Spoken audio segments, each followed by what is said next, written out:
యేసు ప్రభు జన్మదినమని భావించి పలు విధాలైన ఆచారాలు ఆడంబరాలు జరుగుతుండగా మీ బిడ్డలైన మేము మీ సన్నిధిలో చేరి మీ ప్రేమను తలపోసుకొని మీ ఘనతను బట్టి మీ సన్నిధిలో సాగిలపడి మిమ్మల్ని సేవిస్తూ ఉండగా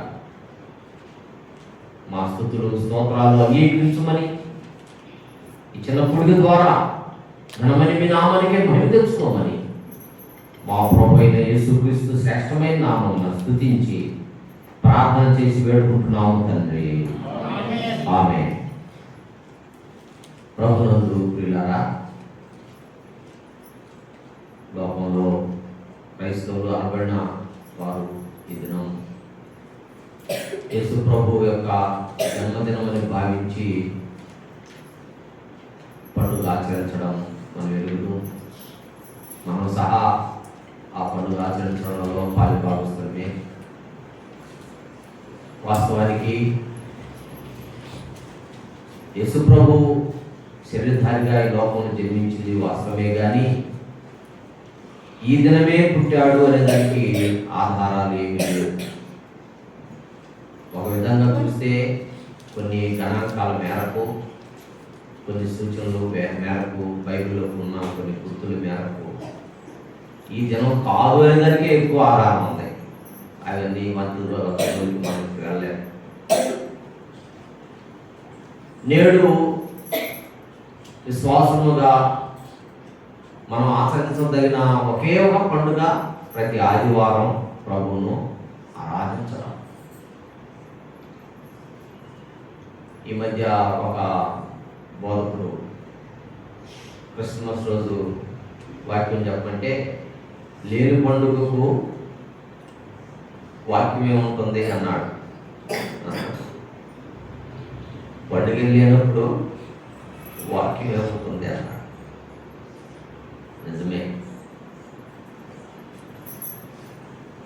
ఇలాంటి సందర్భాల్లో వాక్యాన్ని పక్కన పెట్టి దైవ భయం లేకుండా విచ్చలవిడిగా లోకంలో కార్యక్రమాలు జరుగుతున్నాయి, ఆచారాలు జరుగుతున్నాయి. మందిరాల్లో చాలా ఏమైనా పరిస్థితులు కనబడుతున్నాయి. మన మట్టుకు మనం జాగ్రత్త కలిగి ఉండాలి. పూర్వదినాల్లో మన పితరులు ఈ దినాన అసలు కూడికే లేదు, కానీ రాను రాను ఏమైందంటే కొందరు బలహీనం చేరాం. వాస్తవం మనం తమ బలహీనమే. మనం కూడికి పెట్టకపోతే ఇంకొక మందిరానికి వెళ్తాము. ఇలాంటి బలహీనమైన ఆలోచనలతో కూడికి జరిగిస్తున్నాం, కానీ ఇది మన యొక్క లోకమని మనం తప్పనిసరిగా ఒప్పుకోవాలి. కొన్ని స్థలాల్లో కూడికి జరిగించడం లేదు.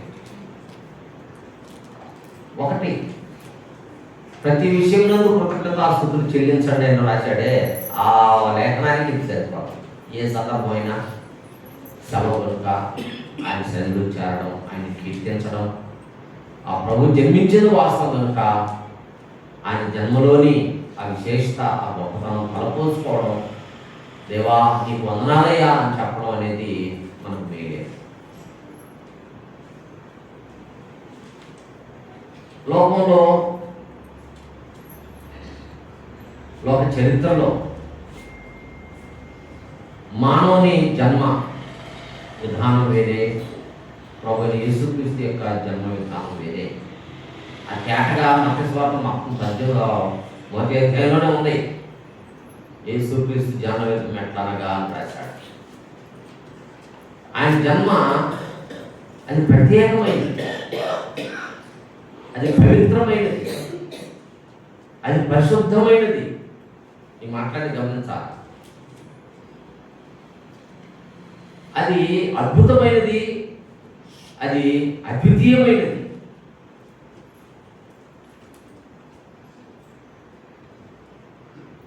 ఆయన జన్మిస్తాడనగా కొన్ని వేల సంవత్సరాల పూర్వమే, అసలు ఆదాముతోనే కదా ఆది కాండం 3:15 యేసు ప్రభు యొక్క జన్మను గురించి ప్రస్తావించబడింది, ప్రవచింపబడింది. ఆయన కన్యకకు పుడతాడని యెషయానే ప్రవచించాడు.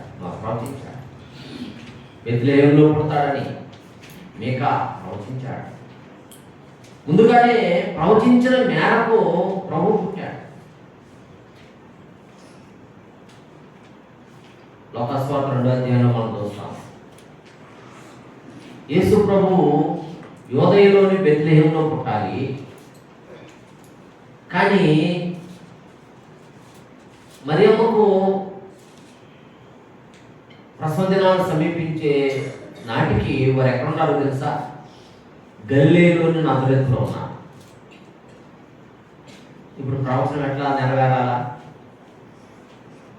దేవుడు కైసరు ఐగుస్తును ప్రేరేపించాడు, జనసంఖ్య వ్రాసేదానికి ప్రేరేపించాడు.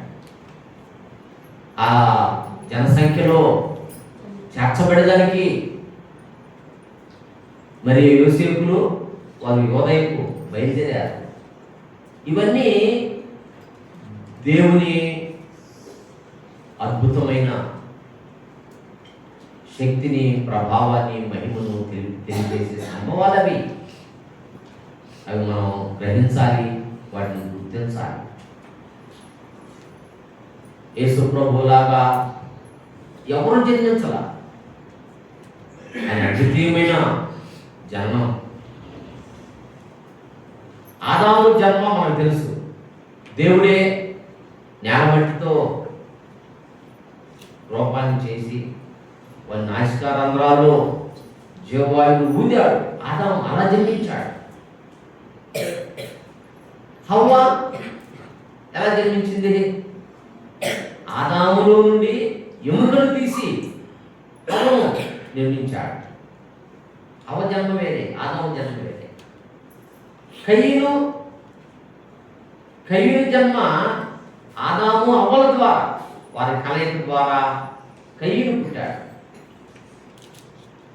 అలాగనే మనం అందరం కూడా తల్లిదండ్రులకు జన్మించిన వారు. కానీ యేసు ప్రభు కన్య మరియ గర్భాన యేసు ప్రభు జన్మించాడు. అది అద్వితీయమైన, అసమానమైన పుట్టుక. ఆయన జీవితం అద్వితీయమైనదే. ఆయన చేసిన బోధలు అద్వితీయమైనవే. ఆయన చేసిన అద్భుతాలు అసమానమైనవే. ఆయన మరణం అద్వితీయమైనదే. ఆయన పునరుద్ధానం అలా ఎవరో బ్రతికిన వారు లేరు కదా. ప్రథమ ఫలముగా క్రీస్తు మృతులలో లేచాడు, అద్వితీయమైంది. అదిగో త్వరలో రాబోతున్నాడు. ఆ కారణంతో, ప్రధానంతో, శబ్దంతో, దేవుని బోరతో పరలోకం నుండి ప్రభు దిగి వస్తాడని రాయబడి ఉంది. ఇవన్నీ ఆశ్చర్యకరమైన, అద్భుతమైన, అసమానమైన కార్యాలు. మనం ఇప్పుడు చదువుకున్న లేఖన భాగంలో 3:16 తిమోతి పత్రికలో నిరాక్షేపంగా, నో డౌట్, ఆక్షేపించడానికి అవకాశం లేదు. దైవభక్తిని కూర్చిన మర్మం అది ఎంతో గొప్పది, ఎంతో గొప్పది. మన ఊహలకు, మన జ్ఞానానికి మించింది. ఆయన సశరీరుడుగా ప్రత్యక్షమాయను అనే మాట కదా. ఆకారం లేని ఆయన, నిరాకారుడైన ఆయన, అదృశ్యుడైన ఆయన, ఆకాశ మహాకాశాలు పట్టజాలని ఆయన, రక్త మాంసాల్లో పాలివాడై సశరీరుడుగా. అందుకనే ఎబ్రీ 10:5 నీవు నాకు ఒక శరీరమును అమర్చితివి అన్నాడు. నీవు నాకు ఒక శరీరాన్ని అమర్చు. అవును, ఆ వాక్యము యోహాను రాసిన 1వ అధ్యాయము 14. ఆ వాక్యం, ఆదిలో ఆ వాక్యము శరీరధారి అయి కృపాసత్య సంపూర్ణుడుగా మన మధ్య నివసించను అనేది గంభీరమైన మాట. సశరీరుడుగా ప్రత్యక్షుడయ్యను. తిమోతికి రాసిన మొదటి పత్రిక 15వ వచనంలో పాపులను రక్షించు క్రీస్తు యేసు ఈ లోకమునకు ఆ మాట చెప్పండి, వచ్చెను. వచ్చెను వచ్చెను అంటే ఆయన ఒక స్థానంలో ఉన్నాడు. ఆ స్థానం నుండి ఈ స్థానానికి ఆయన వచ్చాడు. మార్కు సువార్త 10వ అధ్యాయం 45వ వచనం కదా, మనుష్య కుమారుడు పరిచారం చేయించుకుంటూ రాలేదు, పరిచారం చేయుటకును అనేకులకు ప్రతిగా ప్రాణం పెట్టేదానికి వచ్చాను. ఆ మాటే గమనించాలి, వచ్చాను. పాపములను రక్షించు క్రీస్తు యేసు ఈ లోకమునకు వచ్చాను. లోకా సువార్త 19వ అధ్యాయం 10వ వచనం, నశించిన దాన్ని వెనక రక్షించకు మనుష్య కుమారుడు ఈ లోకమునకు వచ్చాను. ఆ మాట చూడండి, వచ్చాను, లోకమునకు వచ్చాను. ఎబ్రీ పత్రిక 10వ అధ్యాయం 5వ వచనంలో కూడా ఆ మాట వచ్చి ఉన్నాను. చూడండి ఆ మాట, ఎబ్రీ 10వ అధ్యాయం 5వ వచనం చూద్దామండి. కాబట్టి ఆయన లోకమందు ప్రవేశించినప్పుడు ఆ మాట కూడా మరియు అర్పణయు నీవు కొరలేదు గాని నాకు ఒక శరీరం అమర్చితివి, పూర్ణ హోమములను పాప పరిహారార్థ బలులను నీకు ఇష్టమైనవి కావు. అప్పుడు నేను గ్రంథపు చుట్టలో నన్ను గూర్చి వ్రాయబడిన ప్రకారం దేవా నీ చిత్తము నెరవేర్చుటకు ఇదిగో నేను వచ్చి ఉన్నాను.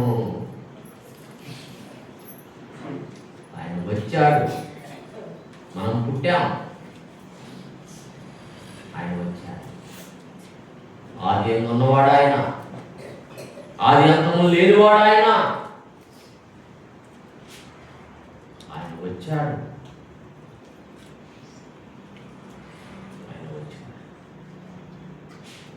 ఈ లోకమునకు వచ్చాడు.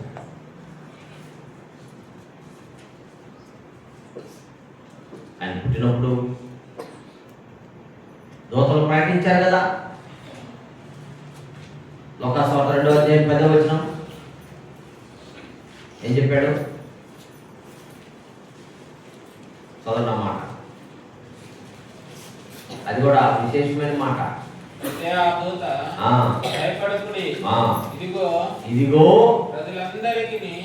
ప్రజలకు కాదు, ప్రజలందరికీ కలుగబోవు సంతోషం కాదు, మహా సంతోషం. వర్తమానం కాదు, సువర్తమానం. నేను మీకు తెలియజేయుచున్నాను. దావీదు పట్టణమందు రక్షకుడు మీ కొరకు పుట్టి ఉన్నాడు. ఈయన ప్రభువైన క్రీస్తు. ఎంత జాయ్ఫుల్ అనౌన్స్మెంట్ అంటారు. ప్రజలందరికీ కలుగు మహా సంతోషకరమైన సువర్తమానం. నేడు రక్షకుడు మీ కొరకు పుట్టి ఉన్నాడు. జాయ్ఫుల్, సంతోషకరమైన వర్తమానం. యెషయా గ్రంథం 9వ అధ్యాయం 6వ వచనంలో కూడా కదా, యెషయా గ్రంథం 9వ అధ్యాయం 6వ వచనం చూస్తారా? ఎలాగా మనకు శిశువు పుట్టెను. ఎలా అనగా అంటే ఆ పైన మాటలో చూడండి, యెషయా గ్రంథం 9వ అధ్యాయం 6వ వచనం. అంటే ఎందుకన్నాడంటే ఎలాగైనా కానీ మొదటి వచనం నుండి పూర్వకాలమున ఆయన జబ్బులను దేశము దేశమును అవమానపరచను. అంతకాలమున ఆయన చేస్తాడు. యోర్దాను అద్దరిని అన్ని జనుల ప్రదేశం మహిమగలదానిగా చేస్తున్నాడు. చీకటిలో నడుచు జనులు గొప్ప వెలుగును చూస్తున్నారు. మరణ ఛాయలో గల దేశ నివాసుల మీద వెలుగు ప్రకాశిస్తుంది. ఎలాగా అవన్నీ ఎలా జరుగుతున్నాయంటే, మనకు శిశువు పుట్టాడు, మనకు కుమారుడు అనుగ్రహింపబడ్డాడు. మరణ ఛాయలో ఉండేవారు వెలుపలికి ఎలా రాగలుగుతున్నారు? గడాంధకారంలో ఉన్న ప్రజలు వెలుగును ఎలా చూడగలుగుతున్నారు? దానికి కారణం ఎలాగనగా మనకు శిశువు పుట్టాను, మనకు కుమారుడు అనుగ్రహింపబడాడు.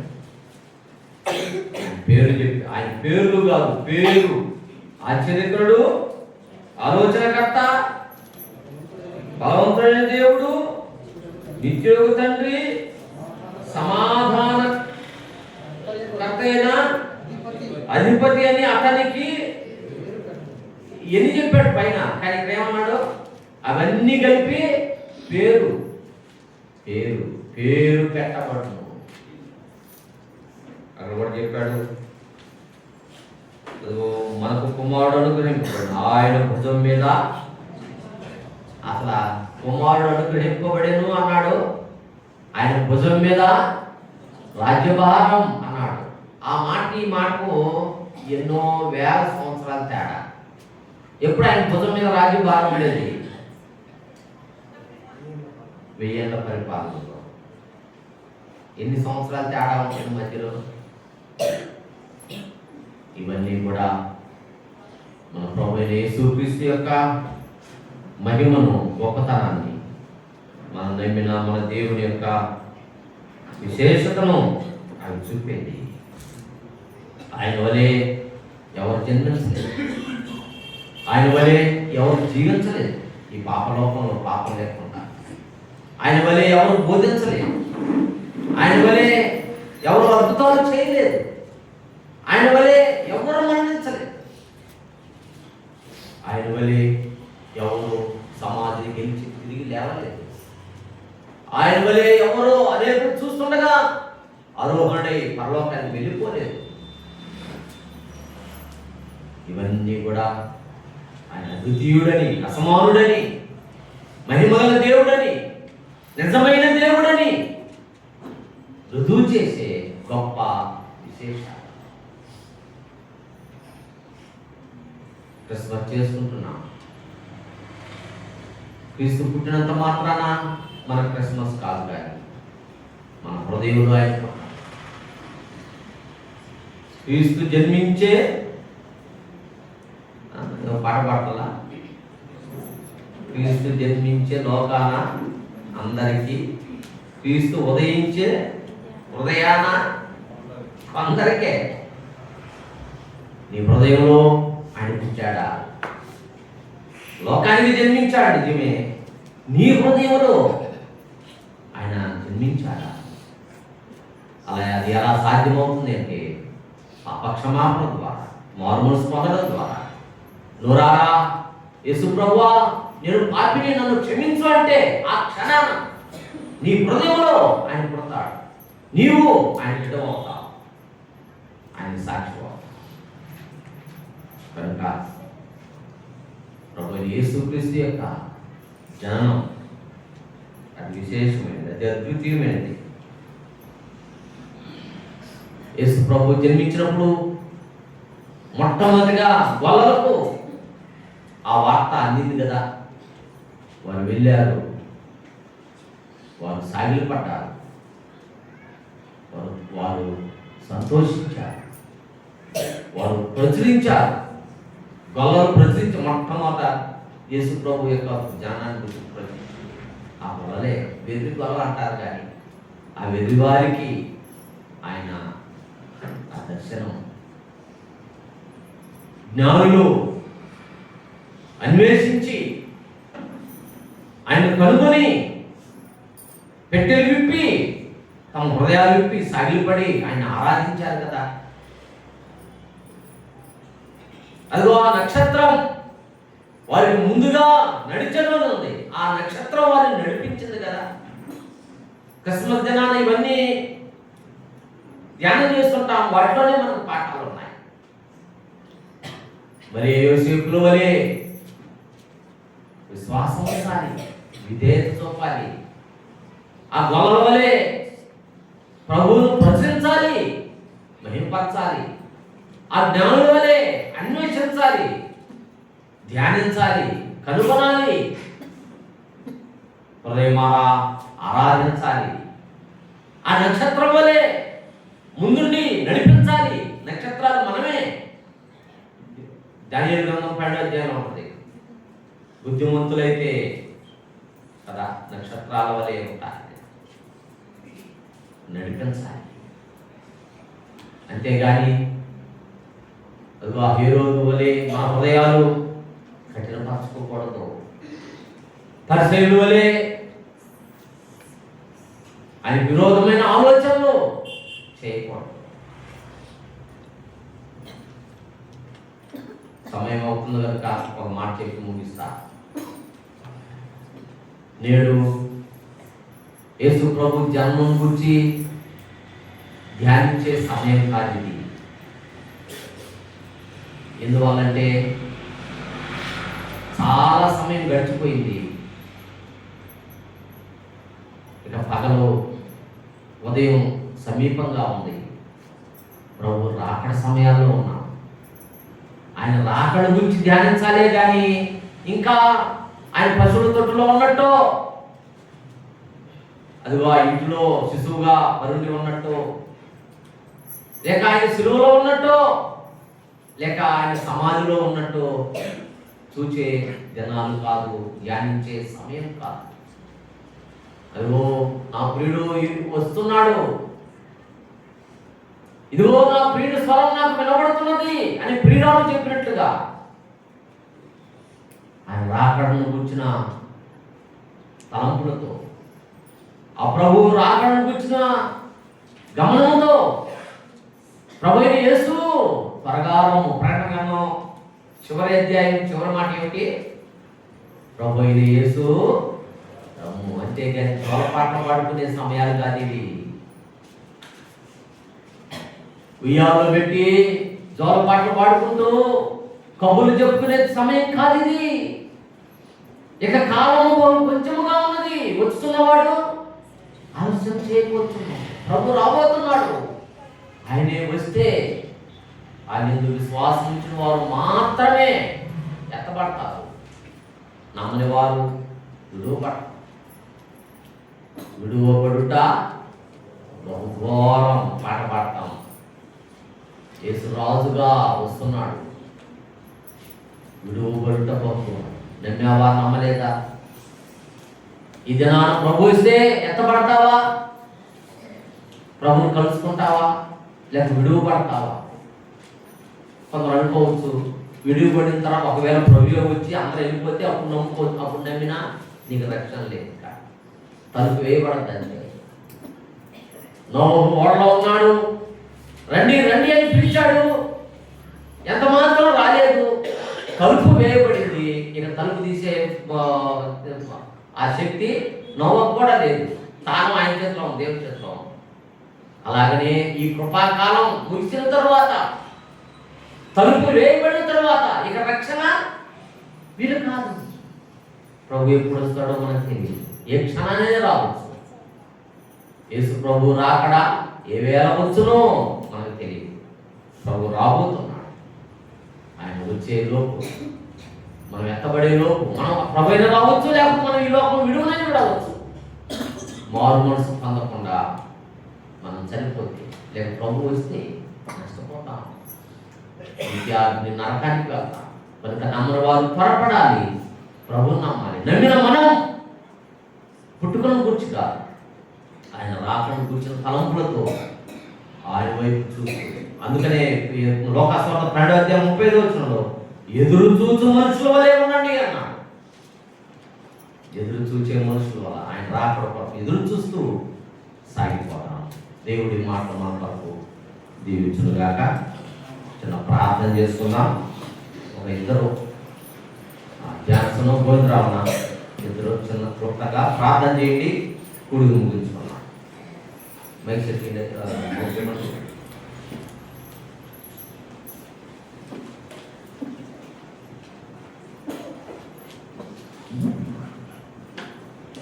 పరిశుద్ధమైన మా తండ్రి, ప్రేమగల ప్రభువా, మీకు వందనాలు స్తోత్రాలు చెల్లిస్తున్నాము నాయన.